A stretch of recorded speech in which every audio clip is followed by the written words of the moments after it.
Hello and welcome. This is Rooflemonger, my friends. We finally have some gameplay details about Happy Chaos for Guilty Gear Strive. And Happy Chaos is certainly a very unique character. Definitely plays by his own rule set, if you will. His gun is everything, so let's talk about it. So if you've seen the previous trailer, you've seen he can pull the gun out, shoot the gun, and there's this whole reticule aiming mechanic. Turns out that's at the core of everything. To the point, while yes, there is a special motion for quarter circle forward slash, you also just hit heavy slash and it works. He has no default heavy slash. Heavy slash is either going into the gun stance or shooting a bullet once you're already in the gun stance. And the gun stance, two things. One, you can do everything you can normally do. Attack, jump, everything except for block. That is the one thing you're limited to. And while in the gun stance, then you're able to shoot bullets. The green bar is your concentration bar. So while you're in gun stance, it'll naturally go down by itself. And every time you shoot a bullet, you'll also lose some additional concentration. Also, on top of the fact, bullets are a resource. And once you're out of bullets, well, can't quite shoot them anymore. Here we have an idea of how the gun stance works. Once again, you have complete freedom of movement. Being a stance is a bit of a misnomer, I suppose, because normally you are limited while you're in a stance in fighting games. This, you can do everything you normally could do. There is nothing different other than you are kind of limited by the gauge. Here we can see Happy crouching kick into heavy slash going immediately into the stance. So you can be doing whatever seemingly enough, and you can go directly into the stance even while you're in the middle of a different animation. Also, while the stance is live, you can shoot your bullet while in a different animation. The second hit of the bullet actually comes out right before his crouching kick ends. So you are basically not locked by any animation you happen to be in. Meaning a bullet can come at basically any given point. So it's extra scary while you're blocking. To that point, he goes for his dust attack right after that, right? And during the dust attack animation, he shoots the gun and gets some follow-ups. So on top of worrying about lows and bullets, you have to worry about just random dust into gunshot. This means effectively his uncharged dust is the scariest one in the game because it's quicker than the charged dust naturally enough, right? Less time to react.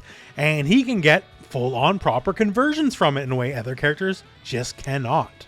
So it would seem gun stance in the end has total freedom just to add additional gunshots pretty much at any point of any given move as long as you happen to be in the stance. That's not even the only stance, as we have the steady aim stance. So this is where he takes a proper sight, uses both hands on the gun. The reticule is a different color and also a lot more accurate. The shot is much bigger, it guard breaks on block, launches on hit, drains a lot more of the concentration meter as well. And it seems you are able to freely switch between the two. Regular aim, it takes a while for the reticule to lock on. The steady aim, it's just a lot more accurate. In this example here for our given combo, this could be as simple as close slash and stand slash. We have our quarter circle forward slash, which is the gun stance, but it has a hitbox. We have a regular shot converting into steady aim, so they have the bigger bullet, and then another gunshot to end off the combo. Certainly, it appears the steady aim shots are a much bigger deal. They do more damage, have a lot more properties, just you can't move while it's happening, right? So do what you need to do with your regular gunshots, and when you're ready to take aim, as it were, you plant yourself with steady aim and get the big boy hits in. And sure enough, with either of these stances, you're not locked in. You also can very easily cancel the aim. So just down and heavy slash specifically, and you cancel out of whichever stance you happen to be in. And also, just like you can shoot in the middle of normals, you can cancel your stance in the middle of normals as well. So the concentration bar is resource number one, but we have the bullets, right? So naturally, you can also reload. And on top of reloading, you can cancel your reload. So if you just need to get a singular or 1 or 2 or 3 more bullets in, you can just cancel out, good to go. Reloading takes care of the bullet resource. Focus takes care of your concentration bar resource. Doing this move will fill a portion of your gauge back up. Also gives you a little bit of a buff in that while it's up, and you can see here like the meter is glowing a little bit. While that is up, you'll be draining less concentration gauge. So plenty of ways to regain your resources, just got to make sure you don't get hit in the head while it's going down, right? But don't worry, there's a move later on that'll cover that. But for now, rolls! Hey, he can roll! Not quite a King of Fighters roll because it's not full invincible, but it can bypass the enemy. You can go through the enemy. Also, it is super low profile. Think Eno stroked the big tree. He's like scraping by the ground while this is going on. So one of the big thing about the roll, remember how while you're in gun stance, you can shoot whenever you want, even in the middle of an animation? Turns out that allows you to create some pretty nasty cross-ups with the roll. So crouch, kick, enter gun stance, shoot a bullet, attack here, cancel into the roll, and at the end of the roll, shoot a bullet again, and then combo out from there. So situations like these can definitely be difficult to block, especially because he can roll, and even if you smell a cross-up, he can not shoot the bullet and just throw you instead or something, right? And there'll probably be quite a few situations where he can roll, say, on your wake up or something, and it's not going to be obvious which side he's going to land on, creating a little bit of a 50-50 situation. So the roll has defensive properties, but also can lead to offensive mix-up situations. Now, going back to gaining all your resources, this is the move that'll let it happen, Scapegoat. So Scapegoat creates a clone that basically blocks the path. You have to hit the clone to get rid of the clone. And while you're doing that, Happy can regain his ammo, regain his concentration, whatever you need, right? The thing is, such a powerful move, right? Like, geez Louise, can't just do this for free, so it does take your health. You can see upon the creation of the clone, Happy loses a decent chunk of health, not tons, but noticeable. So if you want the space, because it also moves you backwards on top of creating your armored little buddy to protect you, right?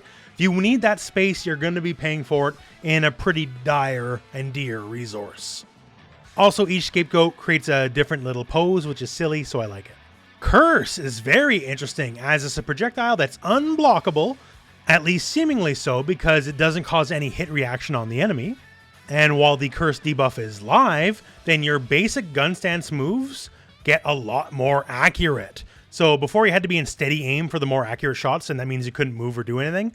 Now with the Curse live, if they try to move around while you have your reticule up, seemingly enough, you won't miss.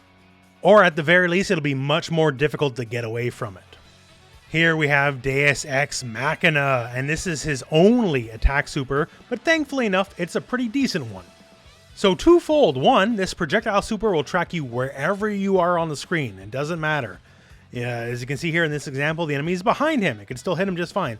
And also, when this super completes, it will refill your ammo gauge. You can see here ammo is being spent, does the super, and once the super cinematic is over, you have a completely full ammo gauge. So I can definitely see this being a super you'll end a lot of combos with, because you don't want to stand around, waste your pressure, reloading your gun normally, right? If you do this, you get all the bullets back, then you can just go, go, go. Super focus, also tied to your resources, tied to the concentration gauge. This is simple enough.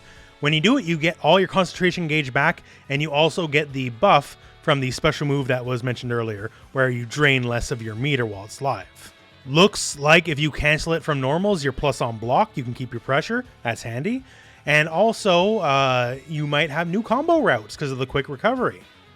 You can see here Happy uses it after a small launch to basically reset himself in neutral and then follow up and get hits. Almost like a Roman cancel, except you're refilling one of your gauges. And that's Happy Chaos. Very unique, so multiple resources to manage, yes, but he can attack in situations literally other characters cannot. In a lot of ways, there's effectively no longer any concern about worrying about your recovery, right? Is this move punishable on block? Well, technically yes by the numbers, but who cares? Because as long as I am in my stance, my gun stance, I can shoot you while I'm in the middle of my recovery, and if you try to hit a button, you're gonna get smacked. Like in the previous example here with Giovanna, so he keeps pressuring, keeps shooting the gun to keep her on block stun, right? And eventually she's being passive, and then you get thrown.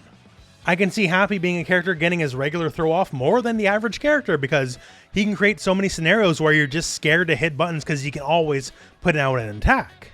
Also, the cross-up game is seemingly really strong because you can hit you with a cross-up as soon as he is passed over your head with a bullet because the travel time is instant.